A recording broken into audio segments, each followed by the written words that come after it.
Ustaz, Ya, ya. Bismillahirrahmanirrahim. Assalamualaikum warahmatullahi wabarakatuh.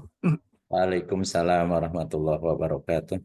Alhamdulillahirabbil alamin wassalatu wassalamu ala asrofil anbiya wal mursalin wa ala alihi wa sahbihi ajmain amma ba'du. Asyhadu an la ilaha illallah wa asyhadu anna Muhammadan abduhu wa rasuluh. Allahumma sholli ala Muhammad wa ala ali.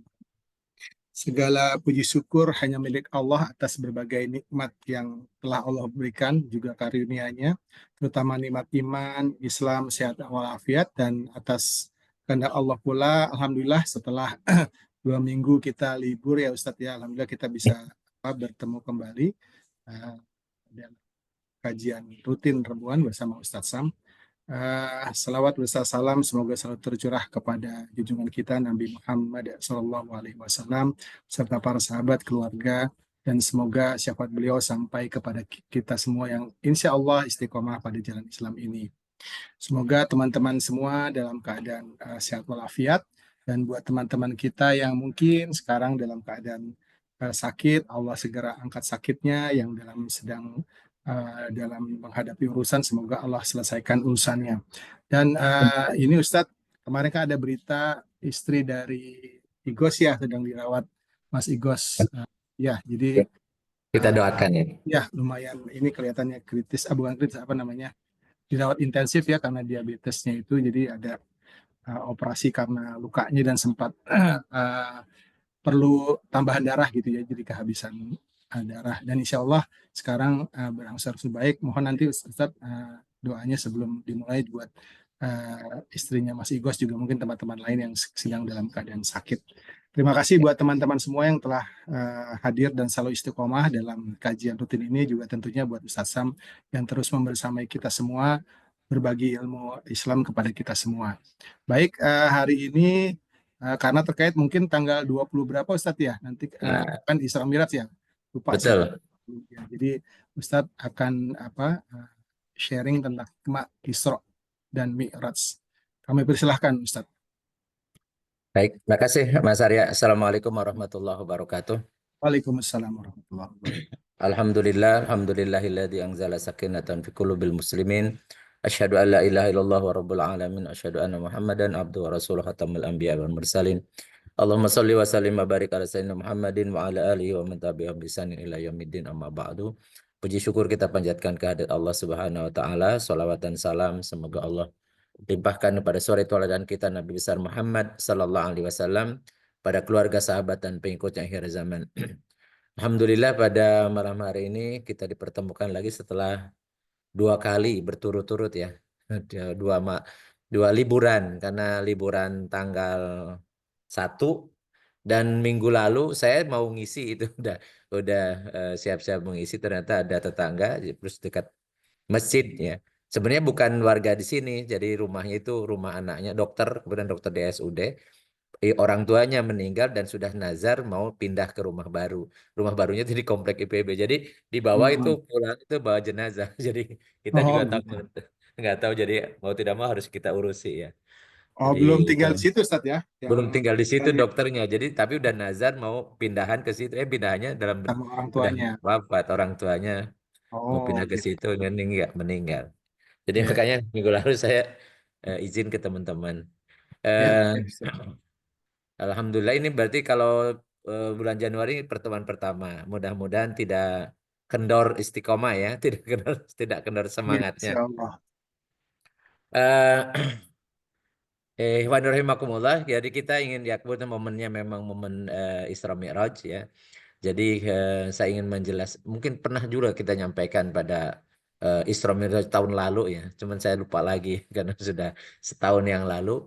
Eh, tentang Isra Mi'raj. Jadi kita ingin membahas tentang hikmahnya. Ya tentunya kita tidak akan membahas hukumnya memperingati Isra Mi'raj ya, karena memperingati itu sebenarnya bukan sebuah ritual. Jadi memperingati itu sebuah wadah atau sarana untuk mengingat kembali yang terkait dengan ataupun terkait dengan ibadahnya itu adalah isinya dengan apa ya. Dan biasanya di masyarakat kita diisi dengan pengajian. Jadi sebenarnya nggak ada sesuatu yang perlu dipermasalahkan tentang hukumnya. Ya, karena sekarang sering kali ada pertanyaan-pertanyaan yang terkait dengan memperingati ya. Jadi memperingati itu bukan sebuah ritual, tetapi sebagai sarana untuk mengingat ya, mengingat kembali momennya itu. Dan tentunya yang kita ingat adalah ya, momennya yang luar biasa itu yang kemudian kita ngambil hikmahnya. Jadi Isra Mi'raj itu dalilnya berdasarkan surat Al-Isra ayat 1. A'udzubillahi minasyaitonirrajim. Bismillahirrahmanirrahim. Subhanalladzi asra bi'abdihi lailam minal masjidil harami ilal masjidil aqsa alladzi barakna haulahu linuriyahu min ayatina innahu wassami'ul basir. Ayat ini diawali dengan kata subhan. Subhan itu isim ya, isim yang mabni tidak berubah. Jadi subhat ini pasti diidofahkan, ya, disandarkan dan itu hanya untuk lafzul jalalah atau sifat-sifat Allah. Jadi biasanya subhanallah atau subhanalladzi. Alladzina itu adalah kembali kepada Allah. Jadi sama dengan subhanalladzi itu sama dengan subhanallah gitu. Jadi kata subhanallah karena spesifik untuk Allah dan itu ditempatkan di depan disebut dengan mubtada, artinya inti kalimat. Jadi yang dibicarakan dalam surat Al-Isra ayat 1 itu pokok pembicaraan tentang Allah. Jadi Allah. Subhana, maha suci, alladzi zat yang. Asra, asra ini kata kerja bentuk lampau atau fiil madi. Ya, dulu pernah awal-awal belajar, Mas Arya pernah belajar fiil madi, fiil mudhari, fiil amr ya. Jadi Lupa asro Ustadz. ini asro ini kata kerja bentuk lampau dan dia mutaaddi, maksudnya dia butuh objek. Ya. Jadi zat yang maha suci, zat yang telah memperjalankan bi abdihi. Jadi objeknya dalam bentuk menggunakan kata bantu bi.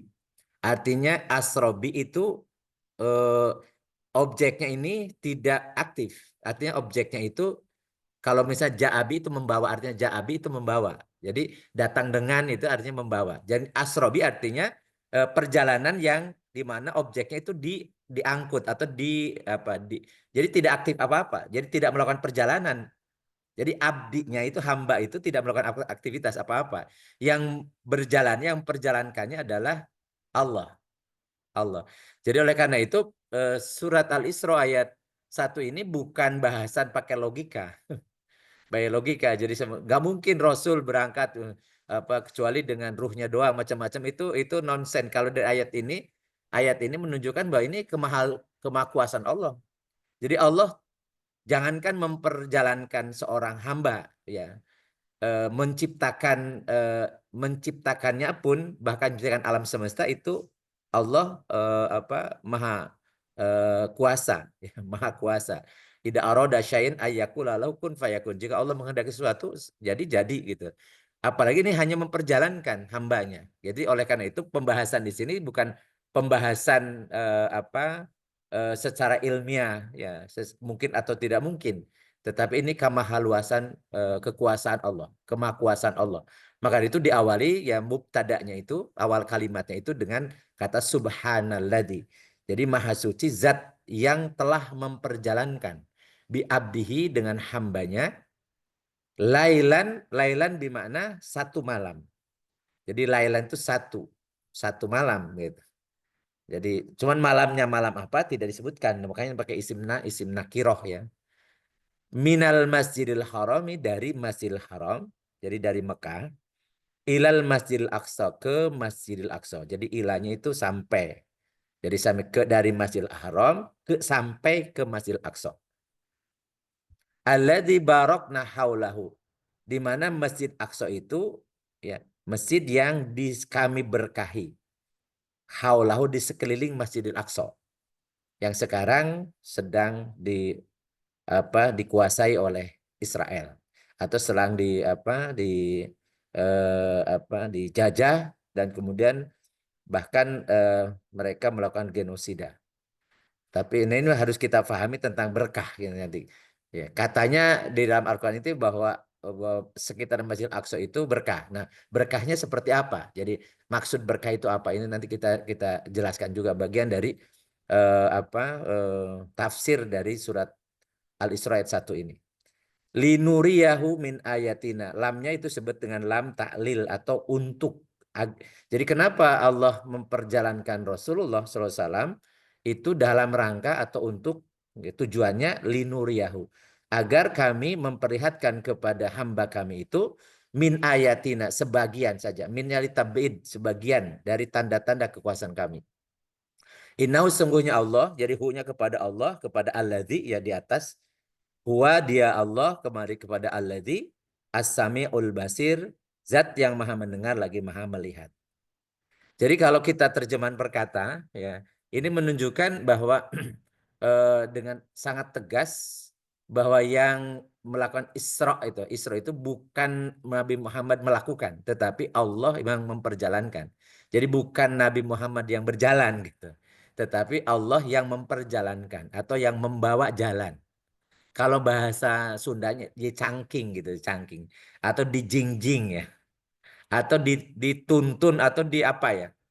Ya intinya gitu bahwa hambanya ini tidak melakukan aktivitas, tapi sebagai objek. Jadi bi abdin sebagai objek, karena yang menjadi subjeknya huwa itu adalah alladzi, yaitu Allah, Maha Suci Allah. Nah, kemudian tafsirnya ini ada beberapa tafsir. Kalau kita lihat yang dimaksud dengan hamba di sana, kenapa lebih abdihi? Ya, abdihi karena tidak menyebutkan Muhammadan, ya alladzi asra Muhammadan misalnya. Tidak menyebut asra rasulahu gitu atau bi rasulihi gitu ya, tapi hambanya. Ini menunjukkan bahwa hamba itu pada posisi ya sebagai hamba. Hamba itu manut ngikuti apa yang dikehendaki oleh pemiliknya. Itu hamba. Jadi posisinya Nabi Muhammad itu sebagai hamba Allah. Bagaimana pemahaman kita tentang hamba, hamba seperti hamba sahaya, ya apapun yang dikehendaki oleh tuannya dia akan ngikut.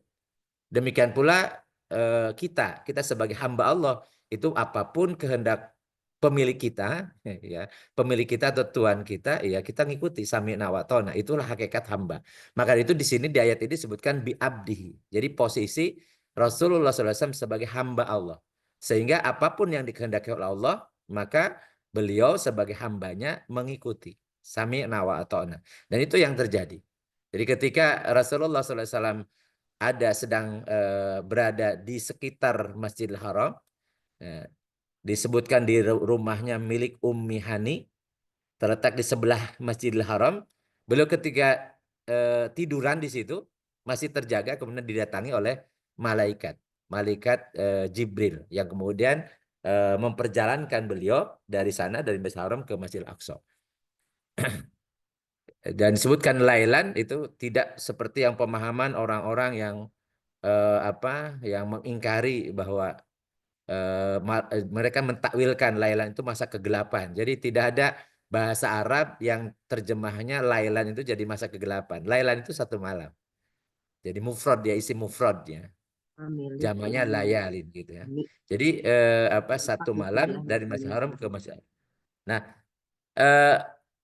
disebutkan di sini linuriyahu. Nanti dijelaskan ini tujuannya. Linuriyahu. Untuk memperlihatkan kepada Nabi Muhammad tanda-tanda kekuasaan Allah. Kemudian ada tentang Al-Aqsa. Alladzi barakna haulahu. Jadi kenapa kok katanya itu diberkahi tapi ternyata sekarang konflik terus. Rupanya ini harus kita pahami, Masjid Al-Aqsa atau di Palestina itu punya keistimewaan. Jadi karena berkah, sebagaimana pernah kita bahas ya, berkah itu adalah ziyadatul khair atau kebaikan yang abadi. Jadi kebaikan yang Allah berikan di dunia dan di alam barzah dan sampai ke akhirat. Dan tentunya perbuatan yang paling berkah atau sesuatu yang paling berkah itu ketika kebaikan itu kholidina fi abada. Jadi kebaikan itu sampai ke akhirat di dalam surga kekal selama-lamanya.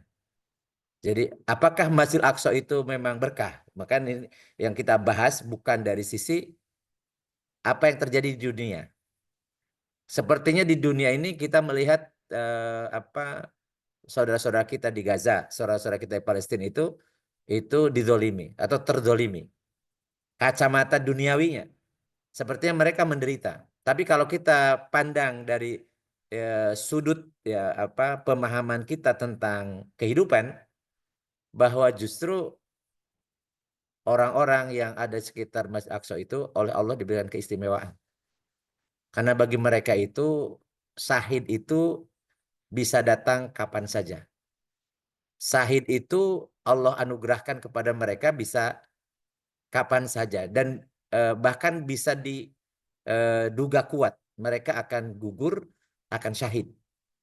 Dan kita tahu syahid itu pahalanya adalah masuk surga bighairi hisab. Jadi orang-orang yang mati syahid itu masuk surga tanpa hisab. Dan mereka di dalam surganya khalidina fi abada. Sementara kalau yang tidak seperti kondisi saudara kita di sana, kita tidak tahu apakah kita jangankan sampai ke level syahid ya, ke level husnul khotimah pun masih tanda tanya. Kalau kita, jadi kalau kita ini husnul khotimah pun masih belum pasti. Apalagi sampai ke jadi syuhada, jadi syahid. Tetapi saudara-saudara kita di Gaza, saudara kita di Palestina, husnul khotimah itu ya sudah sangat di depan mata. Bagi orang-orang yang beriman, maka husnul khotimah dan bahkan syahid di dunia, syahid dunia akhirat pun bisa mereka raih. Sehingga dari dulu sampai sekarang memang sekitar Masjid Aqsa itu berkah. Berkah maksudnya kebaikan Allah berikan yang kholidina fi abada. Di situ tempatnya para nabi dari Bani Israel Allah utus di sekitar Masjid Aqsa. Kemudian Masjid Aqsa itu sebagai kiblat pertamanya umat Islam. Masjid Aqsa itu juga tempat yang disucikan. Kemudian kalau sholat di Masjid Aqsa itu lebih baik daripada sholat di masjid yang lain kecuali Masjid Haram dan Masjid Nabawi, itu 500 kali lipat. Atau yang lainnya banyak. Jadi kata-kata barok nahaulahu itu dari dulu sejak Masjid Aqsa ada, sejak para nabi dilahirkan di situ, sejak bapaknya para nabi itu Nabi Ibrahim alaihissalam, sampai hari kiamat memang Masjid Aqsa dan sekitarnya adalah wilayah yang Allah berkahi. Yang paling kita lihat berkahnya itu adalah lahirnya para syuhada yang dijamin masuk tanpa hisab. Jadi kalau kita sudut pandangnya secara keduniawian, mereka kasihan. Sepertinya keburukan, musibah atau ujian, bahkan kematian dan seterusnya, kelaparan, kekurangan dan seterusnya. Itu yang terlihat nampak untuk dunia. Padahal kita tahu dunia itu hanya sebentar. Orang yang terkena musibah sekarang ya, dengan kita yang tidak ada masalah misalnya, itu ujungnya adalah kematian. Dan kematian itu bukan karena diserang oleh musuh. Ya, penyebab kematian itu. Tapi penyebab kematian itu adalah intihaul ajal. Jadi selesainya kehidupan. Jadi datangnya ajal. Baik karena sakit, baik ketika ajalnya ketika dia sakit, atau ajalnya ketika berhadapan dengan musuh. Atau tidak ada yang kita lihat yang mengakibatkan dia meninggal, tapi karena ajal. Ada orang sehat segar bugar, ajalnya tiba ya meninggal. Jadi kalau ujung-ujungnya meninggal itu sama, saudara-saudara kita di Gaza sama kita juga sama. Jadi penyebab kematian mereka adalah ajalnya tiba. Cuman kondisi ketika ajal mereka itu sangat besar peluang jadi syuhada. Ya kalau kita agak nggak tahu bisa atau tidak ya, mudah-mudahan bisa jadi. Kalau toh pun tidak syuhada, kita menjadi orang yang husnul khotimah. Jadi ini pemahaman tentang Masjid Aqsa yang diberkahi. Jadi tanah yang disucikan dari dosa, tempat perkumpulan penyebaran agama Islam yang awal-awal yaitu agama tauhid ya. Kemudian Allah menjanjikan kemenangan itu di Masjid Aqsa. Dan kalau menurut bisaroh, ya, kabar gembira, itu bahwa kekuasaan Islam akan kembali, itu pusatnya di Masjidil Aqsa dan sekitarnya. Jadi bukan dari tempat yang lain. Dan itu belum terwujud ya. Pada waktunya ketika Allah menjanjikan itu akan terwujud. Jadi kemenangan itu pasti akan diraih umat Islam dan itu pusatnya ya dari sekitar Masjidil Aqsa atau di Palestina. Nah, ini kemudian yang ditekankan berikutnya dalam surat Al-Isra ayat 1 itu adalah kenapa Allah memperjalankan Rasul. Jadi memperjalankan itu namanya Isra. Nah, yang kedua tentang Mi'raj. Mi'raj itu dasarnya sebenarnya bukan ayat ini. Jadi kalau Isra itu perjalanan dari Masjidil Haram ke Masjidil Aqsa, sedangkan Mi'raj itu naiknya Rasul dari Masjidil Aqsa ke Sidratul Muntaha.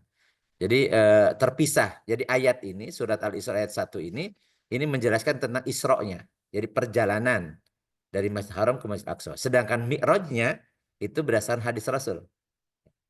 Jadi ketika perjalanan dari Masjidil Haram ke Masjidil Aqsa, Allah Subhanahu wa taala memperlihatkan berbagai macam kejadian yang dilihat mata sendiri. Jadi Rasul melihat tentang penduduk surga, penduduk neraka. Kalau ditanya, kan surga dan nerakanya belum.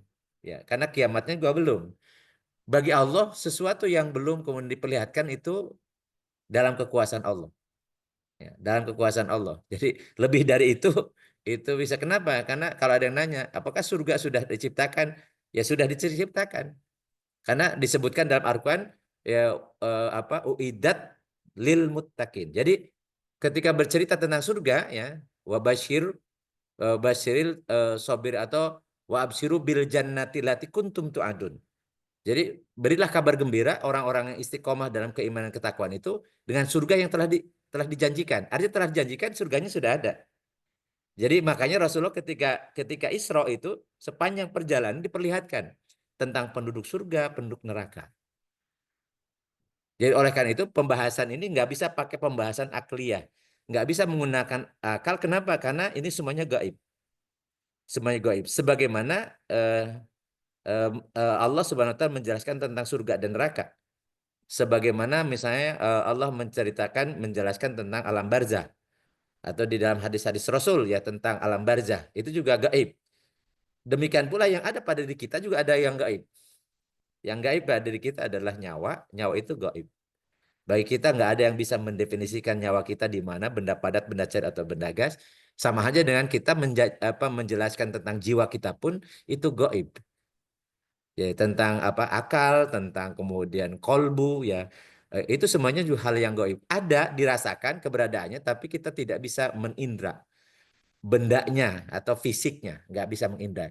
Oleh karena itulah maka ketika Rasulullah SAW pulang dari Isra Mi'raj menceritakan apa yang beliau lihat, ya, baik yang bisa divisualisasikan atau tidak, itu bagian dari kekuasaan Allah dan itu menguji keimanan. Jadi ketika Rasulullah menceritakan tentang penduduk neraka, tentang penduduk surga dan seterusnya, maka orang-orang yang ada di sekitar Rasul itu diuji keimanannya. Dan ketika disampaikan kepada Abu Bakar As-Siddiq, beliau mengatakan lebih dari itu pun aku sudah yakin. Jadi lebih dari itu pun menceritakan, aku yakin itu terjadi. Kenapa? Karena beliau yakin kekuasaan Allah. Jadi tidak akan bertanya mungkin atau tidak mungkin. Karena semua yang ada di dunia ini ada penciptanya. Ya, ada penciptanya yaitu Allah Subhanahu wa taala. Dan Allah Subhanahu wa taala itu ya karena maha kuasa yang punya sifat kudrat irodat ya.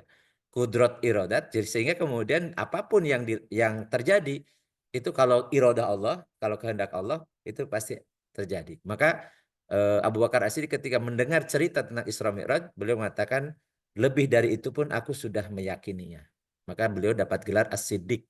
Jadi orang yang yakin, orang yang mempercayai tasdik pembenaran yang kuat di dalam hatinya. Itu tentang keimanan.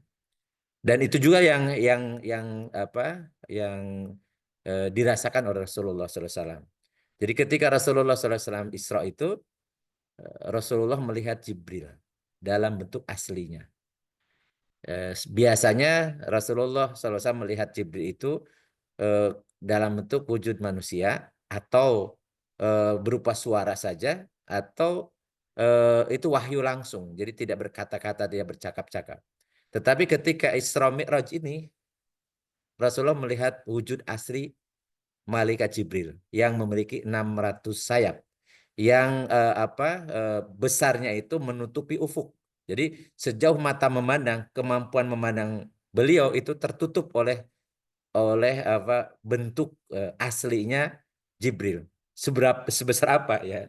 Pasti lebih besar daripada gunung, karena Gunung Salak itu ternyata ada ruang kosong yang menyisakan dari ruang pandang kita gitu ya.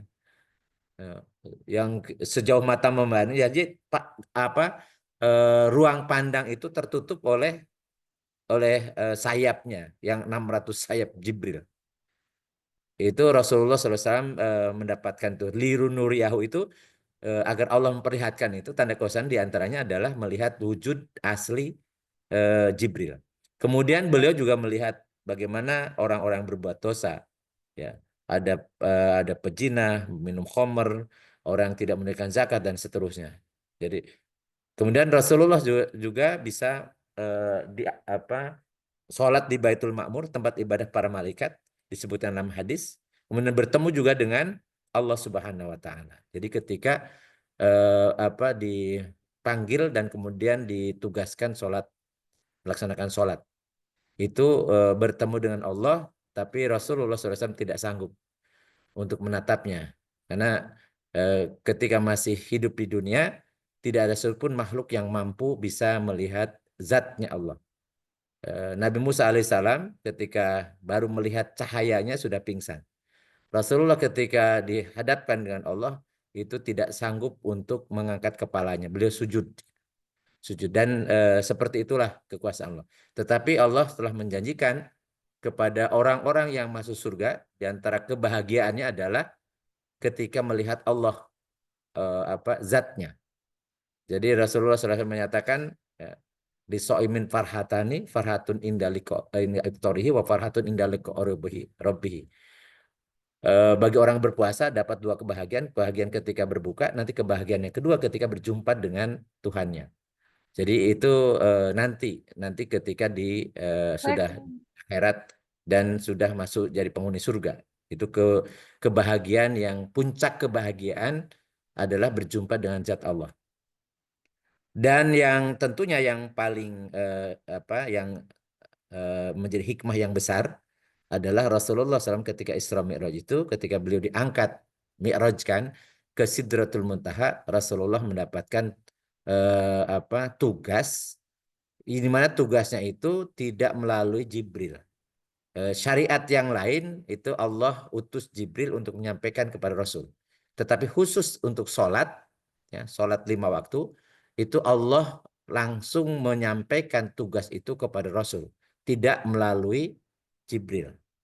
Sehingga sholat ini menjadi inti, menjadi tiang, menjadi indikator. Ya, orang ini baik atau tidak, orang ini akan masuk surga atau tidak, itu terkait dengan sholatnya. Karena sholat itu diantar hukum syara, ya, itu intinya.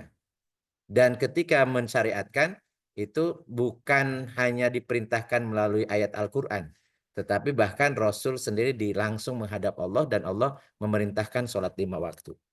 Memang perintah sholat itu ada di dalam Al-Quran, tetapi secara khusus perintah ini juga disampaikan oleh Allah langsung kepada Nabi Muhammad SAW ketika Isra Mi'raj. Itu diantara hikmah yang sangat besar. Nah, pertanyaan-pertanyaan misalnya apa itu Isra, ya, apa itu Mi'raj, ya. Jadi ini tentunya kita sudah sangat paham.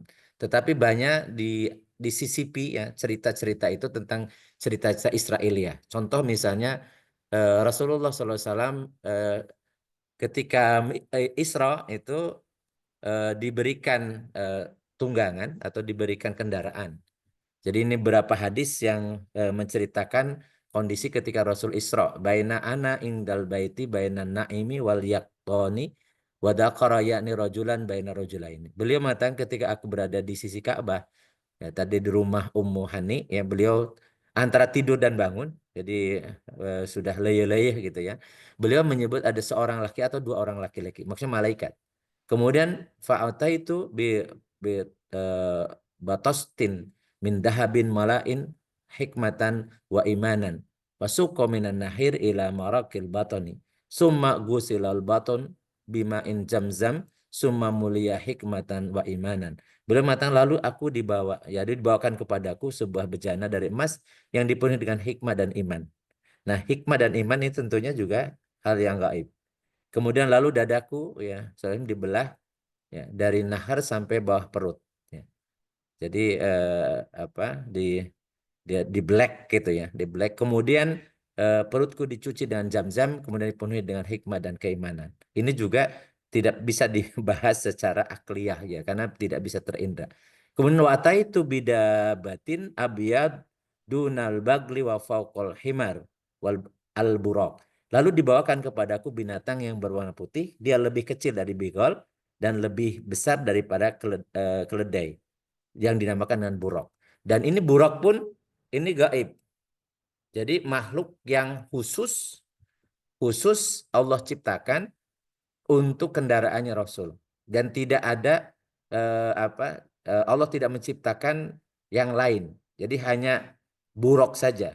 Jadi tidak seperti binatang yang lain yang kemudian beranak pinak berkembang gitu. Ada yang berfungsi sebagai kendaraan, kemudian ada sebagai daging dan seterusnya gitu ya sebagai makanan.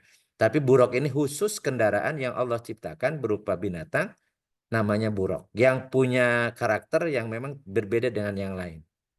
Ya, jadi Allah menciptakan itu. Sebagaimana misalnya Allah menciptakan burung ababil ya, burung sijil ketika melempari ya apa hijab dengan batu ya, batu itu toeron ababil ya, toeron.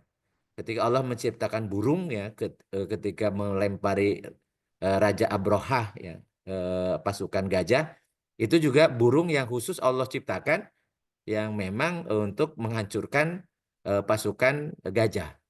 Jadi burung yang memang spesial, bukan burung yang ada gitu. Karena burung itu bisa membawa bara api yang sangat panas, ya, di mana bara api itu bisa menghancurkan, meluluh lantakan daging sehingga menghasilkan tinggal menyisakan tulang belulang. Sementara burungnya itu tahan gitu ya. Itu sehingga kita tidak bisa menggambarkan bentuknya toer itu seperti apa. Demikian pula tentang buruk. Buruknya itu seperti apa. Dan tidak boleh kemudian divisualisasikan karena hal yang gaib. Ya, hal yang gaib tidak boleh divisualisasikan. Walaupun ada sebagian kelompok masyarakat yang menjadikan ini hiburan nanggap buruk ya di daerah Brebes itu biasa nanggap buruk dan itu sebenarnya nggak boleh. Ya, karena kita nggak tahu, apalagi kemudian itu ada cerita-cerita Israiliyat dan sebagai bentuk apa penghinaan kepada Nabi Muhammad. Jadi anggapnya Nabi Muhammad itu senang perempuan sehingga ada kendaraan, badannya kuda, wajahnya perempuan cantik. Ya itu nggak ada seperti itu. Ya, dan itu sebuah cerita dibuat-buat yang itu dalam rangka menghina Nabi Sallallahu Alaihi Wasallam.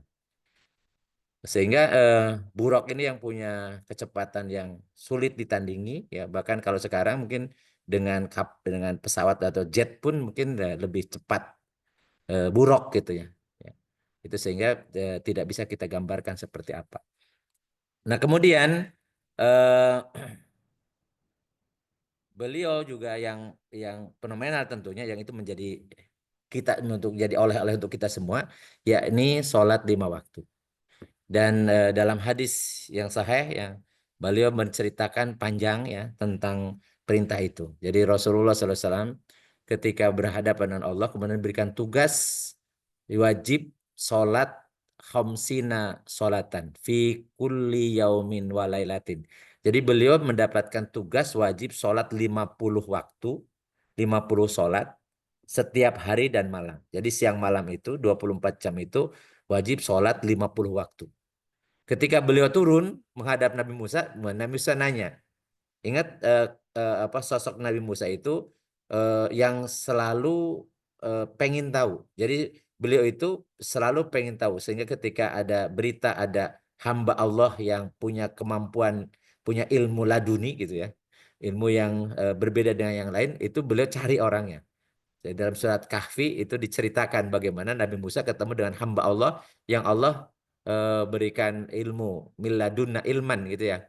Walaupun ada cerita itu Nabi Khidir, padahal Nabi Khidir itu tidak ada tidak ada dasarnya bahwa itu Nabi Khidir, tapi itu bagian dari cerita-cerita yang benar atau salahnya bisa belum belum dipastikan. Yang jelas itu hamba Allah yang mempunyai kemampuan yang Allah ajarkan khusus ya, khusus miladuna ilma ya.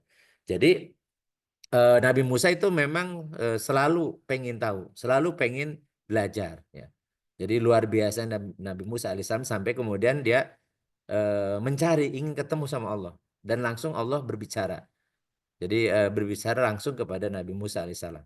Sehingga ketika Rasulullah SAW diperintahkan sholat 5 waktu, bertemu dengan Musa, sampai Musa nanya, kenapa, berapa yang apa yang Allah perintahkan padamu? Beliau mengatakan, aku diperintahkan untuk umatku itu 50 waktu. Kemudian suruh keluar, suruh balik lagi, farji, ya irji ila rabbika fas'alhu at-tahuf tahfif, ya. Fa inna ummataka la yutikuna dalika. Beliau mengatakan balik lagi ya karena minta keringanan karena umatmu tidak akan mungkin sanggup. Ya. Kemudian balik lagi sampai jadi setiap kali kembali dikurangi 5. Dikurangi 5. Ya dari 45 kemudian jadi 40 jadi 35 jadi 30 jadi 25 jadi 20 jadi 15 jadi 10 sampai jadi 5. Ketika sampai jadi 5 pun itu pun masih ya, masih diminta oleh Musa untuk nawar lagi. Ya Muhammad innahunna khamsu sholawatin kullami walatin likulli sholatin asun fadalika khamsuna sholatan. Jadi ketika suruh balik lagi itu beliau mengatakan jadi beliau mengatakan falam ajal arji'u baina rabbi wa tabaraka wa ta'ala wa baina Musa. Eh, aku sudah tidak apa yang sudah malu ya, beliau mengatakan malu bolak-balik dari Musa ke Allah, balik lagi ke Musa, balik lagi ke Allah sampai tinggal 5 ya, 5. Dan ketika sudah tidak tidak balik lagi, kemudian Allah berfirman ya, wahai Muhammad, ya, sesungguhnya 5 waktu sholat itu sehari semalam itu setiap sholat itu dapat pahalanya sama dengan asron. Sama dengan asrun sama dengan 10. Oleh karena itu, walaupun jumlahnya hanya 5, tetapi setiap sholat itu dinilai 10 kali lipat, maka sama dengan 50 waktu. Itu kemurahan Allah kepada umat Muhammad. Jadi kita bisa bayangkan kalau betul-betul 50 itu, bagaimana bisa melakukan toh 5 pun ternyata benar yang disampaikan oleh Musa, bahwa yang 5 pun ternyata masih belum sanggup. Banyak di antara umat Muhammad, baik zaman dulu ataupun sekarang, apalagi sekarang maksudnya, itu tidak sanggup melaksanakan sholat 5 waktu. Padahal nilainya itu sama dengan 50. Ya. 50. 5 pun ternyata berat. Apalagi kalau sholat subuh. Tapi sholat subuh itu berat sekali ya. Maka itu pahala sholat subuh itu jangankan yang wajibnya, sunnahnya pun sama dengan memiliki dunia dan seisinya. Itu sholat sunnahnya subuh. Apalagi sholat wajibnya, sholat subuhnya. Karena begitu beratnya. Dan apa yang disampaikan oleh Musa benar terbukti bahwa eh, apa eh, inna ummataka la yutikuna dzalika. Jadi sungguhnya umatmu tidak akan sanggup melaksanakan itu. Kalau masih ternyata 5 pun ternyata banyak yang tidak sanggup. Dan ternyata yang sholat itu kalau dibuat prosentasi masih sedikit. Baru yang mengerjakan, apalagi yang sholatnya khusyuk, yaitu sholatnya dengan jiwa atau menjiwai sholatnya. Itu juga lebih sedikit lagi. Oleh karena itulah maka di antara hikmah terbesar dari adanya Isra dan Mi'raj bagi Rasul ya, bagi Rasul pertama bahwa itu sebagai eh, apa eh, penghibur Rasul karena beliau di Isra Mi'rajkan itu pada tahun ke-11 dan itu pada tahun kesedihan ketika beliau ditinggal oleh istri beliau Siti Khadijah, dan kemudian setelah itu kemudian meninggalnya Abu Thalib, jadi paman beliau. Jadi memang yang membackup beliau ya secara apa materi ataupun secara kekuasaan itu tidak ada. Pada situlah kemudian Allah menghibur Rasul dengan di Isra Mi'rajkan. Yang kemudian yang berikutnya, jadi karena diperlihatkan apa yang akan terjadi. Sehingga Rasulullah SAW ketika pulang dari Isra Mi'raj itu mengatakan, andaikan kalian tahu apa yang aku lihat, pasti kalian sedikit tertawa dan banyak menangis. Karena bagi beliau itu surga itu sudah dilihat. Neraka itu juga sudah dilihat. Bahkan karakter penghuninya pun sudah diketahui. Ya. Sehingga karena beliau ainul yakin, jadi melihat melihat dengan yakin itu apa yang gaib itu, maka bagi beliau segala sesuatu itu apa yang disampaikan oleh Allah itu pasti terjadi. Maka keimanan itulah yang menguatkan Rasul, perjuangan yang luar biasa, karena setelah tahun ke-11 ini beliau diperintahkan untuk hijrah. Dan ketika hijrah ke Madinah, ternyata apa yang dijanjikan oleh Allah itu terwujud, liyudhiru ala dini kulli. Bahkan hanya kurun waktu 10 tahun lamanya di Madinah, beliau bisa menguasai seluruh Jaziratul Arab yang tadinya seperti hal yang tidak mungkin.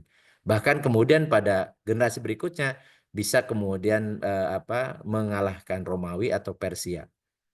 Sehingga Islam bisa melingkupi sepertiga dunia, sepertiga belahan dunia.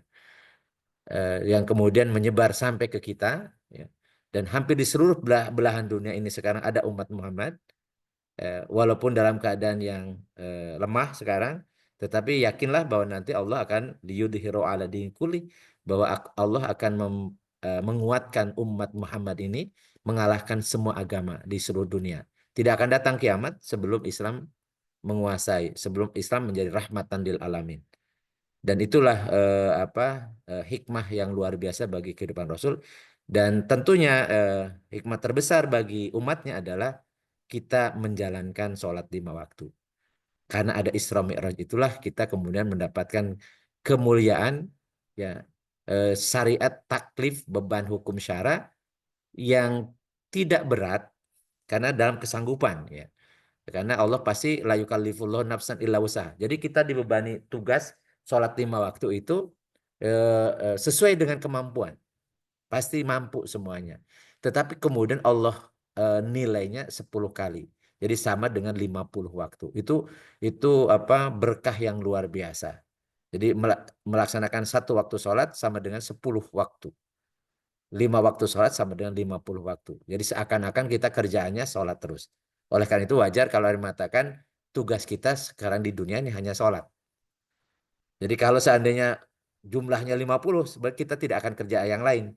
Pasti kita kerjanya sholat terus. Ya.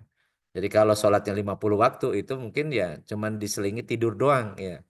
Jadi kerjanya kapan gitu. Dan maha murahnya Allah, Muhammad itu cukup 5 waktu. Dan ketika waktu itu tiba juga akan memang waktunya istirahat seperti sholat duhur, waktunya kemudian juga istirahat ketika sholat asar, waktunya pulang ada di rumah ketika maghrib, dan menjelang tidur ketika sholat isya. Dan ketika sholat subuh itu pas bangun tidur. Jadi tidak mengganggu produktivitas, tidak mengaktivitas keduniawian umat Muhammad ini. Tapi nilainya sama dengan 50 waktu. Ini luar biasa. Sehingga perlu kita renungkan betul gitu ya tentang sholat ini. Dan sholat itu disebut imaduddin, tiang agama. Sholat itu yang pertama dihisab. Ya, inna awala ma yuhasabu bil abdi yaumil qiyamah as-sholat. Sebenarnya yang pertama kali dihisab di yaumil qiyamah adalah sholat. Fa in sholahat faqad aflaha wa anjah. Kalau orang sholatnya bagus, maka dia akan sukses, akan bahagia. Wa in fasadat faqad khaba wa wasir. Tapi kalau sholatnya rusak, dia akan celaka dan rugi.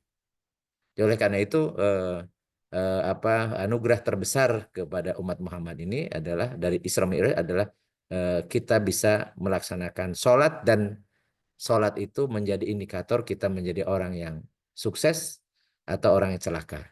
Ya. Jadi indikator sukses di dunia juga indikatornya sholat, sukses di alam barzah itu juga nanti ketika ditanya oleh Munkar Nakir itu dari sholat ya, siapa Tuhanmu, siapa agama dan sebagainya, orang-orang yang biasa sholat pasti bisa menjawabnya. Dan nanti sukses di akhirat karena ketika sholatnya benar ya, maka kemudian yang lain akan dimaafkan oleh Allah, diampuni Allah selama tidak melakukan perbuatan dosa besar. Jadi kalau sholatnya beres maka dia qad aflaha wa anjaha. Dia akan menjadi orang yang sukses dan orang yang bahagia khalidina fiha abada. Tetapi kalau rusak sholatnya, maka dia akan celaka. Dia akan rugi. Bahkan disediakan orang yang tarkus sholat, itu neraka namanya neraka sakor.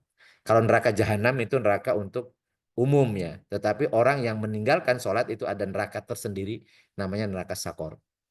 Di antara neraka yang sangat mengerikan. Itu orang-orang yang mengaku muslim, mengaku beriman, tetapi tidak mengerjakan sholat. Ya. Walau alam bisawab, monggo kalau ada yang mau menyampaikan sharingnya, jadi saya hanya menyampaikan tentang hikmah supaya mengingat kembali kita bahwa eh, apa yang disampaikan oleh Allah melalui surat Al-Isra ayat 1 itu adalah benar adanya dan kemudian tidak boleh ada keraguan sedikit pun karena ini yang berbuat adalah Allah.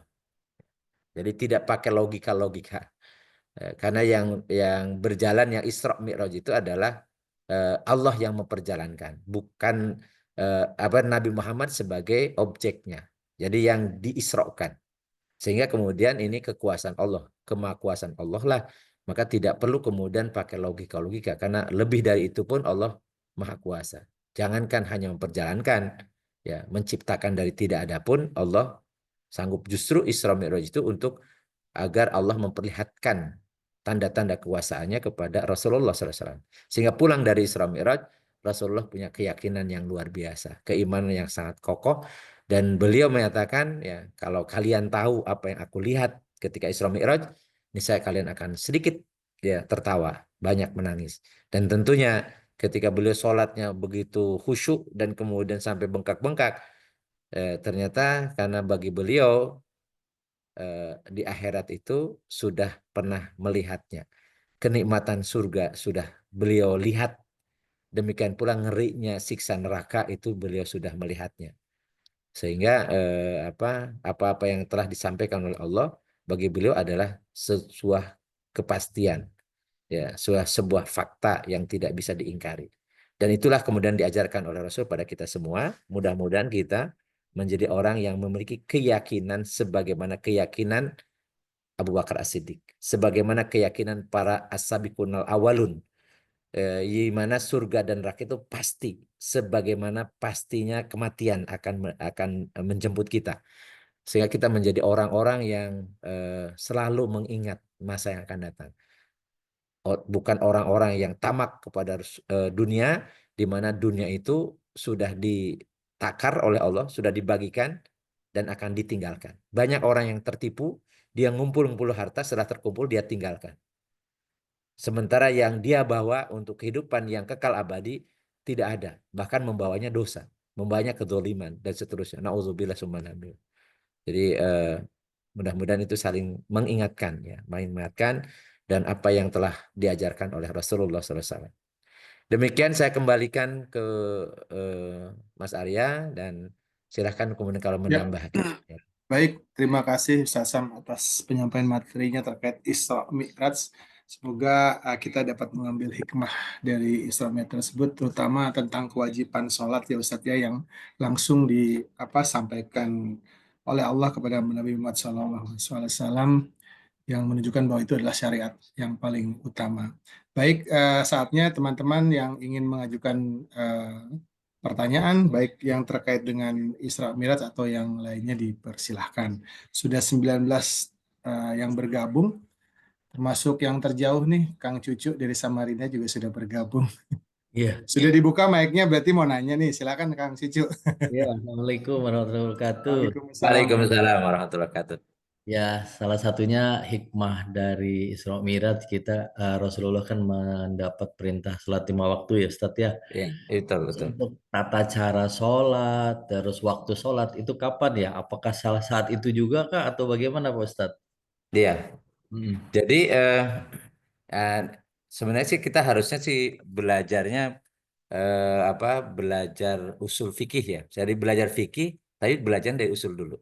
Jadi di usul fikih itu ada cerita tentang hitobul taklif.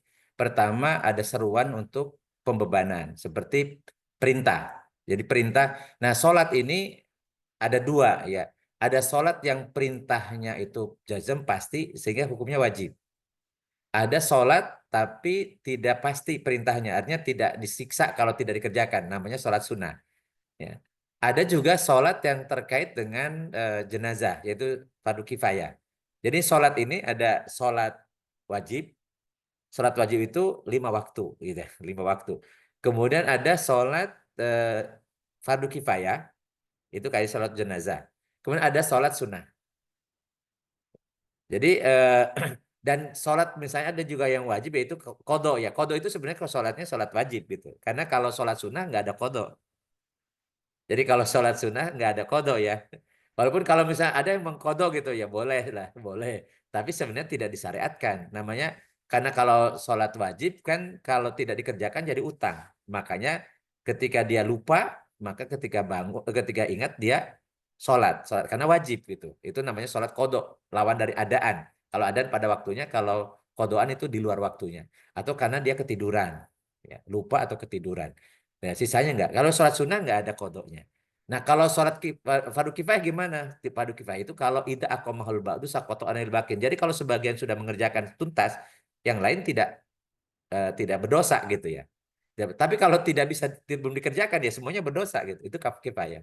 Nah, cerita tentang sholat 5 waktu itu, perintahnya itu apakah juga dengan syariatnya? Maksudnya bebannya wajibnya iya, karena sholat 5 waktu itu hukumnya wajib. Jadi hukum hitobut taklifnya iya pada saat Isra Mi'raj. Tetapi bagaimana pelaksanaannya? Maka itu Allah perintahkan melalui Jibril untuk memberi wahyu kepada Rasul bagaimana prakteknya.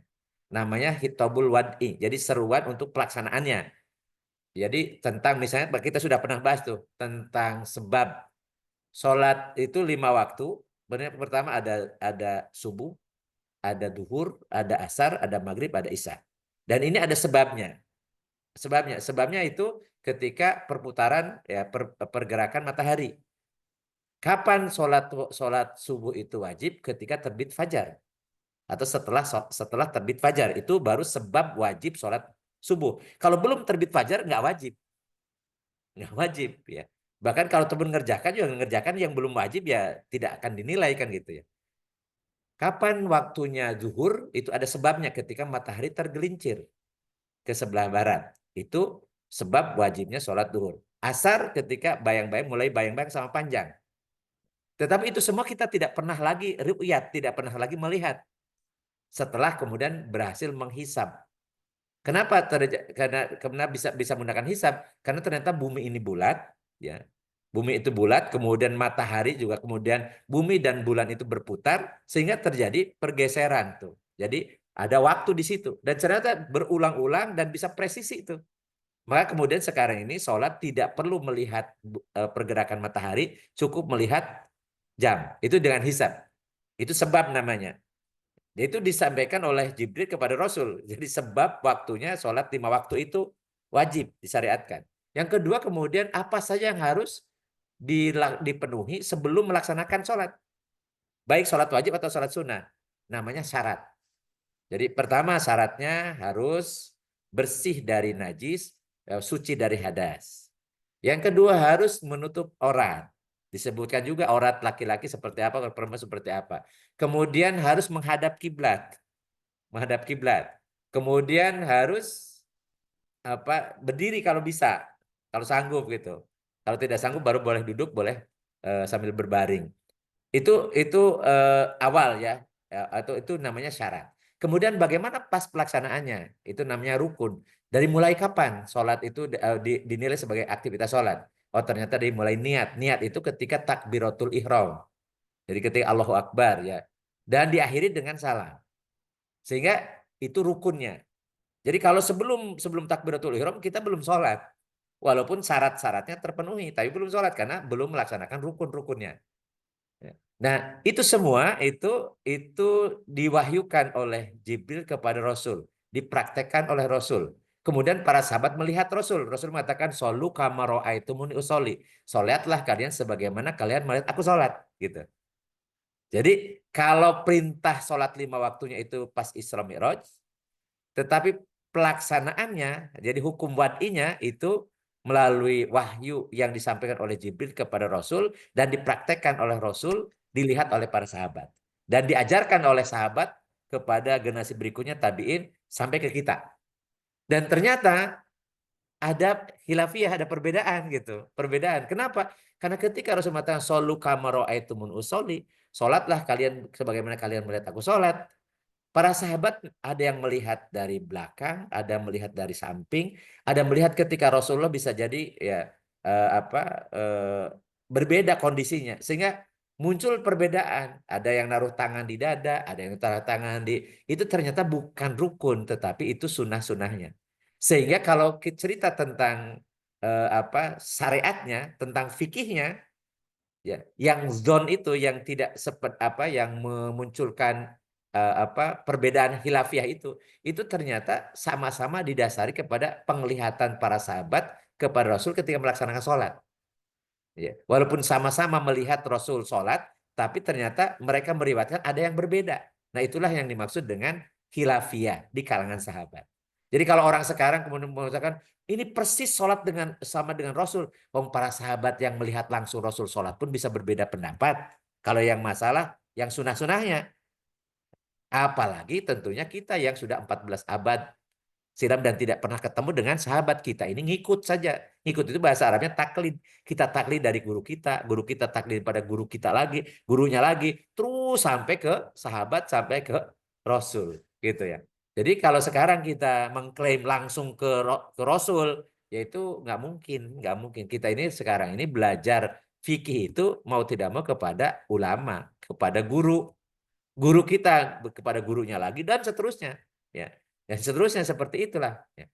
Maka ada khilafiyah. Itu kurang lebih. Jadi kapan itu tentang pelaksananya, ya sejalan dengan diturunkannya wahyu, perintah sholat. Awal-awalnya beliau juga sebelum Isra Mi'raj itu beliau sholat, tapi sholatnya seperti apa, ya. Beliau sering sholat di sekitar Ka'bah kan.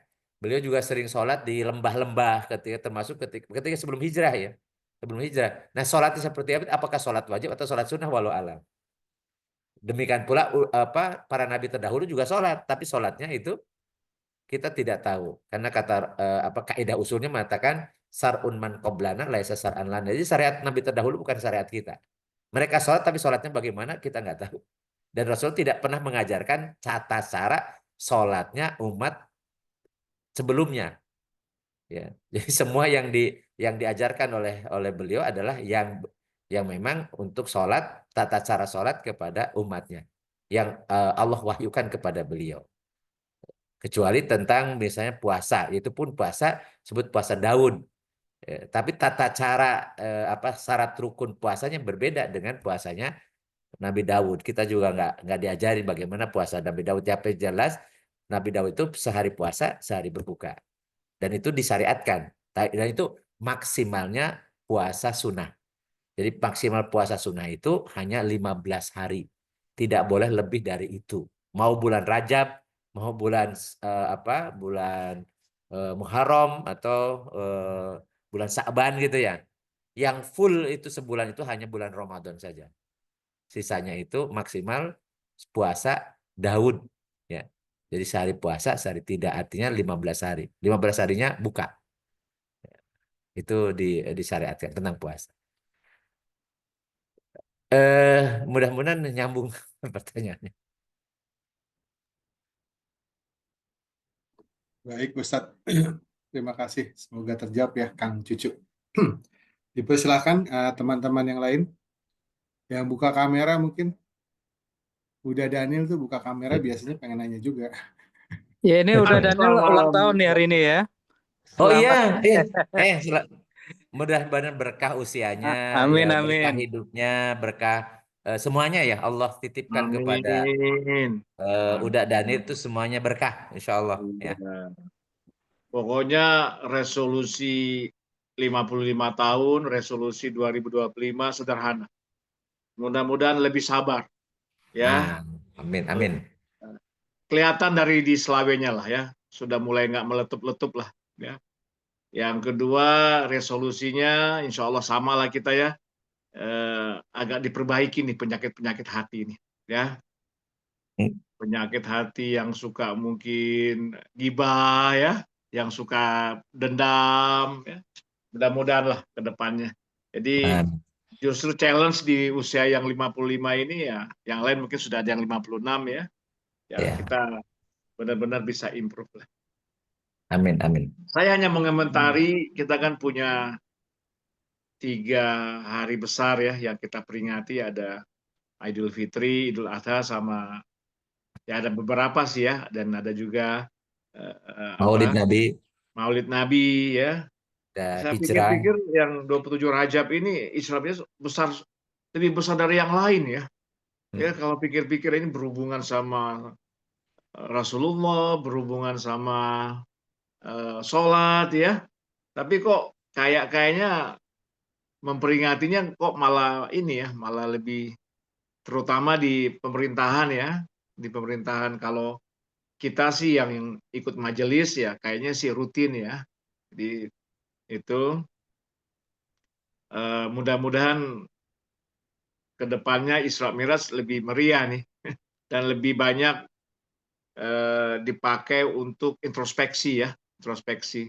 Karena ini kan tiang agama ya, yang diwajibkan ya, tiang agama, dan di beberapa pihak ya, insya Allah kita ini sepertinya untuk improve sholat ya, yang lebih tepat waktu, kemudian lebih ini, memang kelihatan lebih concern. Tapi kita lihat kita punya lingkungan kok, termasuk saudara ya, kadang-kadang agak ini nih ya, agak melempem ya, agak melempem, malah ada yang ninggalin sholat itu. Saya juga ada beberapa teman kerja yang sama-sama ingin diberi berkah di pekerjaannya.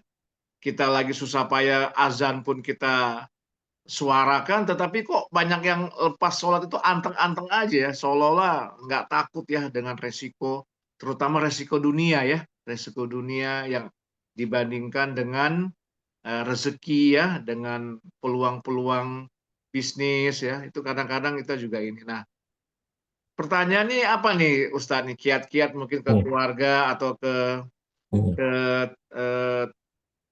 teman kerja ya, apa kita perlu lakukan ketegasan, apa ada juga yang kulturnya bagus Ustadz, ada yang di perusahaannya itu kalau waktu sholat ini disuruh berhenti semua kerja, semuanya berjamaah. Kalau perlu pakai celah-celah antara kubikel itu dipakai buat sholat berjamaah. Itu ada itu saya punya ini. Nah, silakan ditanggapi bagaimana kita ini mengapa ya, benar-benar menomorsatukan sholat lah ya, baik di lingkungan keluarga maupun di lingkungan kerja. Dari saya itu aja Ustadz, terima kasih. Assalamualaikum warahmatullahi wabarakatuh. Waalaikumsalam warahmatullahi wabarakatuh. Jadi sebenarnya ini yang ingin saya tekankan sebenarnya tadi. Tapi karena materi tentang Isra Mi'raj itu juga kadang-kadang kita terbawa oleh pemahaman tentang surat Al-Isra ayat 1-nya itu dulu gitu ya. Tetapi sebenarnya yang paling pokok kita membahas tentang sholat. Karena kita bayangkan tadi, karena tugas kita ini sholatnya 50 waktu. Tugas kita itu kan Allah berfirman, wa ma khalaqtul jinna wal insa illa liya'budun. Tidaklah aku ciptakan jin dan manusia kecuali agar keduanya beribadah kepadaku. Ibadah yang dimaksud kalau misalnya 50 waktu sholat, itu sebenarnya 24 jam, karena kan pasti terkurangi oleh tidur kan, karena manusiawi tidur ya. Tidur atau misalnya makan atau buang hajat dan seterusnya. Itu berarti kita suruhnya sebenarnya sholat doang. Karena waktunya 50 waktu itu, kalau sekarang 5 waktu saja kita kira habis berapa? Kalau dikalikan, ya kalikan 10, itu nyaris waktu-waktu itu isinya adalah sholat. Isinya sholat. Jadi sebenarnya kita diciptakan oleh Allah ke dunia suruh ibadah, ibadah yang dimaksud adalah suruh sholat. Gitu ya. Dan tadi kemurahannya Allah untuk umat Muhammad itu dari 50 jadi 5. Tetapi nilainya sama dengan 50. Dan itu menjadi indikator nanti yang pertama ditanya dan utama ditanya di Yaumil Mahsyar itu adalah tentang sholat. Dan kalau sholatnya beres, semuanya beres gitu. Dan kalau sholatnya sukses, itu semuanya sukses. Dan suksesnya itu kholidina fiha abada, kekal selama-lamanya. Karena di surga gitu kan, di surga. Jadi kalau kita renungkan, orang yang nggak sholat itu celaka banget. Celaka banget. Dia tidak suruh kerja, tidak suruh macam-macam. Tugas dia itu sholat sebenarnya kan. Maka dari itu kenapa sholat itu dipertegas. Sholat itu sebagai bentuk syukur. Surat Al-Kautsar ya, itu sebenarnya perintah tentang sholat. Inna a'tayna kal kausar fasholli li rabbika wanhar. Sesungguhnya kami telah memberikan nikmat yang banyak, maka sholatlah li rabbika untuk Tuhanmu. Wanhar dan berkorbanlah. Jadi surat ini itu perintah tentang sholat. Kurban itu nomor 2. Sesudah perintah sholat. Artinya sholat itu bentuk syukur. Karena Allah telah memberikan nikmat. Sok silakan kita hitung nikmat yang Allah berikan pada kita. Wa in ta'udu nikmatallahi la tuhsuha. Kalau kalian menghitung-hitung nikmat Allah, gak bisa ngitungnya. Nikmat Allah itu kita bisa hidup ini karena Allah yang ngasih nikmat kepada kita. Kita kadang-kadang ngitung nikmat itu yang kita minta, yang kita butuh. Padahal banyak yang Allah berikan tanpa kita minta. Allah sediakan tanpa kita minta. Itu nikmat yang banyak. Maka sholat itu bentuk syukur. Maka orang tidak sholat itu orang yang kufur nikmat. Orang kufur nikmat. Makanya Allah mengancam. La in syakartum la azidannakum wa la in kafartum in adzabi lasyadid. Kalau kalian bersyukur terhadap nikmat itu, maka aku akan tambah. Bentuknya apa syukur itu? Sholat. Sholat. Jadi kalau kalian bersyukur maka aku akan tambah. Tapi kalau kalian kufur itu yang tidak sholat. Yang dimaksud itu kufur itu tidak sholat. Maka inna adzabi lasyadid. Sesungguhnya siksaku sangat pedih. Jadi oleh karena itulah maka sebenarnya hidup kita ini tinggal nunggu dari sholat ke sholat. Ya. Jadi selingannya suruh nyari nafkah. Selingannya suruh jalan-jalan, suruh sepedaan, suruh WA-an. Ya. Nggak apa-apa, selama dibolehkan nggak ada masalah. Tapi intinya tugas kita adalah sholat. Maka celaka sekali orang yang tidak sholat. Jadi orang yang tidak sholat itu disediakan neraka, namanya neraka sakor. Khusus tuh.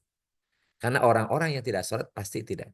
Belum lagi sholat itu lidzikri, inna sholata lidzikri. Sholat itu adalah untuk mengingatku. Ya, sholat itu untuk mengingatku.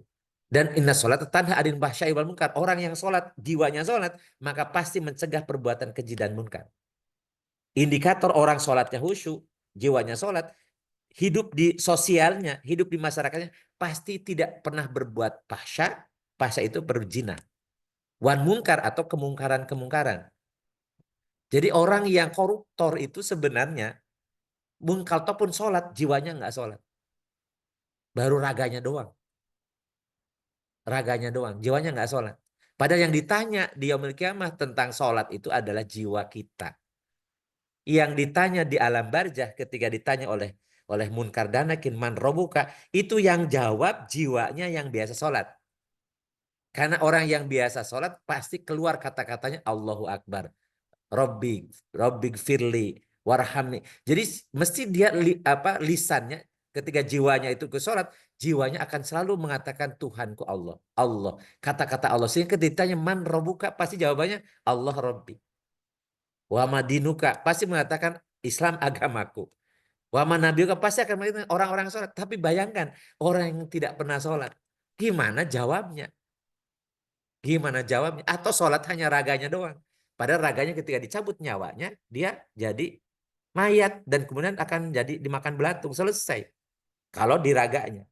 Sementara yang ditanya tentang kehidupan dia, man robukan dan seterusnya, itu adalah jiwanya. Demikian pula nanti di yaumil kiamah, di padang mahsyar, di yaumil hisab, ditanya tentang sholat, itu jiwanya. Karena pada saat itu, waktu kalimun aidihim, wa tashhadu arjuluhum bima kanu yaksibun. Tangan yang berbicara, kaki yang menjadi saksi. Siapa yang sedang ditanya itu? Jiwa kita. Nah kalau jiwanya benar, jiwanya sholat, maka aflah wang jahat. Jadi oleh karena itu memang nggak bisa kompromi dengan sholat. Jadi ini kewajiban orang tua. Kalau sholat itu kata Rasulullah SAW, kalau sudah 7 tahun dia tidak sholat, itu harus ditakdib. Dipukul tapi yang tidak mencelakakan. yang tidak melukai. Itu begitu kerasnya, disangsinya dipukul. Anak kita sudah 7 tahun tidak sholat, itu dipukul. Artinya dari mulai kecil diperkenalkan sholat. Walaupun mereka belum mukallaf, tetapi di situ ada proses pendidikan. Begitu pentingnya sholat. Apalagi kalau anak kita sudah akil balik, apalagi sudah dewasa. Kemudian kita biarkan, kita tenang-tenang saja. Karena kemungkaran sebesar-besarnya kemungkaran adalah tarkus sholat, meninggalkan sholat. Maka jangan pernah kita merasa nyaman ada anggota keluarga kita, ada penghuni rumah kita yang tidak sholat. Ini berat. Karena itu akan ditanya. Karena apalagi kita sebagai laki-laki ini ada tugas. Ku anfusakum wa ahlikum naro. Ya ayyuhalladzina amanu ku anfusakum wa ahlikum naro. Wahai orang beriman, jagalah dirimu dan keluarga dari api neraka. Dan yang bisa memasukkan ke neraka adalah meninggalkan sholat. Jadi bentuk kita menjaga diri dan menjadi keluarga kita adalah nyuruh mereka sholat. Dan tentunya bukan hanya asal sholat gitu ya. Tapi sholat yang sempurna. Sholat yang afdolnya. Sholat yang tadi tepat waktunya. Sholat yang dimaknai, difahami bacaan dan gerakannya. Sholat yang berusaha khusyuk dan sholat yang ada bekasnya dalam keseharian, ya, dalam kehidupan sehari-hari. Wallahu a'lam bishawab. Mudah-mudahan ini inti sebenarnya dari hikmah Isra Mi'raj itu. Jadi saya ingin menekankan tentang sholat, pentingnya sholat. Pentingnya sholat. Jadi jangan sampai ada usianya sudah di atas 40 masih meninggalkan sholat. Itu celaka benar. Bukan bohong-bohongan, bukan main-main celakanya. Ya. Karena kalau sudah 40 itu sudah menuju garis finish. Ya. Udah mulai condong ke barat ya kalau matahari itu. Jadi kalau belum beres ya kewajiban-kewajiban syariatnya, ini akan menjadi tanda-tanda su'ul khotimah. Na'udzubillah summa na'udzubillah. Jadi apalagi kalau kita sudah usia di atas 50. Ya, karena mendekati finish. Karena kata Rasulullah, ya, umur ummati baina sitina wa sab'ina. Umur umatku itu antara 60-70. Sedikit yang di atas 70. Jadi kita sudah mendekati finish. Tapi masih juga lalai ke sholat, ya siap-siap. Siap-siap mendapat murka yang berat dari Allah Subhanahu wa taala. Itu aja pesannya ya, pesan intinya dari Isra Mi'raj ya. Jadi di mana-mana Isra Mi'raj itu memang membahas tentang sholat. Dan ini luar biasa. Allah itu pemurah banget kepada umat Muhammad ini. Ngerjakan cuma 5 waktu, tapi nilainya sama dengan 50. Ya. Kalau kita 50 pasti nggak sanggup. Pasti nggak sanggup. Nggak mungkin sanggup ya. Siapapun di antara kita. 50 waktu, wajib semua gitu ya. Kalau ditinggalkan satu waktu saya berdosa, dosa besar, pasti kita tidak akan mampu. Dan begitu murahnya Allah, 50 hanya 5 saja, ya, tapi Allah nilainya 50 waktu. Itu luar biasa. Hikmah yang besar, berkah yang luar biasa yang Allah anugerahkan kepada umat Muhammad. Mari itu ya kita saling mengingatkan lah. Kalau sholat kita masih belang bentong, masih nggak tepat waktu, masih malas-malasan ke masjid dan seterusnya, ini introspeksi. Karena kapan lagi? Besok atau nanti kalau sudah pensiun ya belum tentu usia kita sampai pensiun. Bahkan belum tentu juga sampai besok gitu ya. Jadi ya kapan ya sekarang? Ketika Allah berikan kehidupan pada kita. Apalagi Allah anugerahkan usianya sudah 55. Alhamdulillah ya. Itu memang harus ada proses ya, proses bukan pendewasaan sebenarnya. Karena sudah dewasa kan gitu ya. Jadi prosesnya proses penuaan. Proses penuaan. Penuaan pola sikap jiwa yang sudah, karena kalau dewasa kan maknanya ya, dewasa biasanya tadi sudah akil balik, dan kita ini memang harus jiwanya harus sudah mempersiapkan diri menuju kehidupan fase berikutnya. Ya. Siap ditanya oleh munkar nakir. Ya. Bagaimana cara menghafalnya? Sholat. Jadi pertanyaan-pertanyaan munkar nakir itu dijawab dengan sholat. Dijawab dengan sholat. Gak bisa dihafal. Karena dihafal di otaknya mati ya. Itu udah. Karena otak bagian dari fisik kan. Tapi itu akan menjadi jawaban yang pasti kalau jiwa kita sholat. Baik, itu yang ini udah sampai jam berapa ini? Udah Karena 2 kali kasihan 3 nih, Ustaz. Jazakallah kasihan yang khairan di Ustaz. mangga mangga. Yang di itu yang Kang Cucu ya udah jam berapa itu? 10:30 di sana, Ustaz. 10:30 lewat. Ya, Ya ya Ustaz. kita doakan tadi itu apa ya Ya, itu Ustaz. istrinya ya. Mbak Yuyun Wanti binti Juari namanya Ya, Ustaz. Mm-mm. kita doakan Dan mudah-mudahan Allah saudara-saudara kita yang lain ya Ustaz ya, ya keluarga yang Allah teman juga. ya, angkat penyakitnya, diberikan Amin. kesehatan kembali dan Amin. Kang Igos mudah-mudahan diberikan kesabaran ya, kesabaran dalam mendampingi ya mengobati istri beliau. Mudah-mudahan Allah Amin. segera angkat penyakitnya, diberikan kesehatan Amin. kembali. Ala hadihin Amin. niyah wa kulinatin salihah ila hadratin Nabi Mustafa Sayyidina Muhammadin wa ala alihi wa azwajihi wa dzurriyyatihi wa ummati al-Fatihah. A'udzu billahi minasyaitonir rajim. Bismillahirrahmanirrahim. Alhamdulillahirabbil alamin arrahmanir rahim maliki yaumiddin. Iyyaka na'budu wa iyyaka nasta'in ihdinas siratal mustaqim siratal ladzina an'amta 'alaihim ghairil maghdubi 'alaihim waladdallin. Allahumma sholli wa sallim wa barik ala sayyidina wa habibina karimina wa dhuhrina wa maulana Muhammad wa sallim radhiyallahu tabaraka wa ta'ala an kulli sahabati Rasulullahi ajmain amin ya rabbal alamin.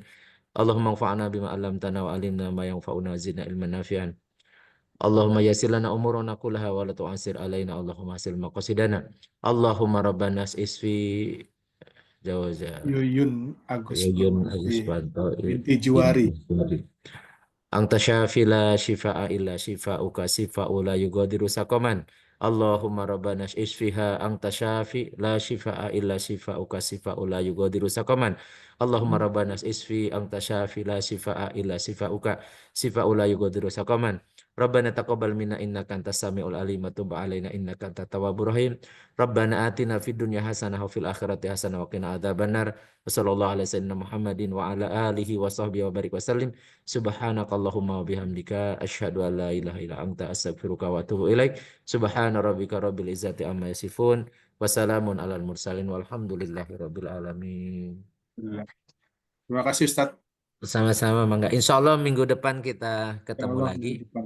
Dan mungkin masih ini ya mundur ya 8 lebih ya. Iya Karena Ustaz. isanya agak ini. Isanya sudah mulai mundur juga. Baik. Baik Ya. Ustaz, terima kasih. Terima kasih. Mangga semua. Sama-sama. Terima kasih Ustaz. Enggak. Minggu depan. Waalaikumsalam. Pamit. Sami-sami Gung, piye kabarmu Gung? Apik Nel. Apik, saiki pancen lemu. Masya Allah tabarakallah. Assalamualaikum. Jelis. Waalaikumsalam warahmatullahi Salam wabarakatuh. Cimanggu. Izin li ya. Yo, yo, yo. Assalamualaikum. Waalaikumsalam.